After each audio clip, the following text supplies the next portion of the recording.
เงินทุนบ่หลายเฮ็ดธุรกิจหยังดีสบายดีท่านผู้ชมทุกท่านในคลิปนี้ข้าพเจ้าจะมาแนะนำเกี่ยวกับการเริ่มต้นธุรกิจขนาดน้อยซึ่งมันเหมาะสมกับผู้ที่มีเฮือนอยู่ใกล้แคมป์ทางโรงเรียนโรงหมอสำนักงานหรือว่าจุดที่มีผู้คนเดินผ่านตลอดเวลาเช่นสถานที่ท่องเที่ยวคิวรถเนาะธุรกิจที่จะมาแนะนำในมื้อนี้ก็คือธุรกิจขายของกินสุกที่เราเห็นกันทั่วไปนี่แหละ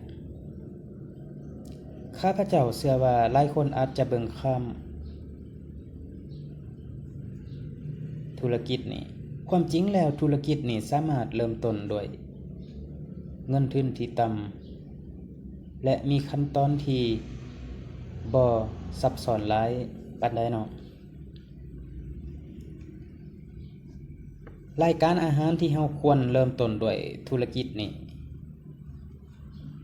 นี่คือ1นี่ข้าวเหนียวข้าวเหนียวขายเนาะขายย่อยขายเป็นกิโล2มาล่ะสินต้องเนี่ยเฮาอาจจะนำมาไปซื้อมาจากตลาดแล้วก็มาปิ้งขายต่อเนาะ3มาแม่นไส้กรอกอาจจะปิ้งหรือทอดก็ได้ไส้กรอกนะ4มาปลาปิ้งเฮาอาจจะเอาปลาทูปลาดุกปลานิลมาปิ้งขายก็ได้เนาะซื้อเป็นกิโลมาแล้วก็มาปิ้งขายเป็นโต5ส้มหมูเฮาอาจจะรับต่อมาจากผู้เขาเจ้าเฮ็ดขายตามตลาดเท่านั้นซึ่งว่าเวลาเฮาไปซื้อเป็นมัดหรือว่าเป็นพวงมันจะมีกำไรอยู่ห่อนึงหรือว่า2ห่อประมาณนี้6มาส้มผักกาดนะถ้าหากว่าท่านใดมีฝีมือที่ว่าเฮ็ดส้มผักกาดแซ่บแต่ก็เฮ็ดเองขายเลยตัวนี้บ่จำเป็นต้องไปซื้อเพิ่นมาขายต่อผักกาดเฮาก็สามารถหาได้ง่ายจากท้องตลาดเนาะ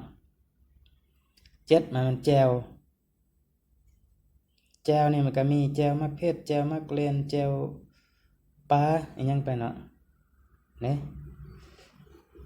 เพียงเท่านี้เฮาก็สามารถมีธุรกิจเป็นของตนเองได้เด้เฮาอาจจะเริ่มจากจุดน้อยๆไปเนาะ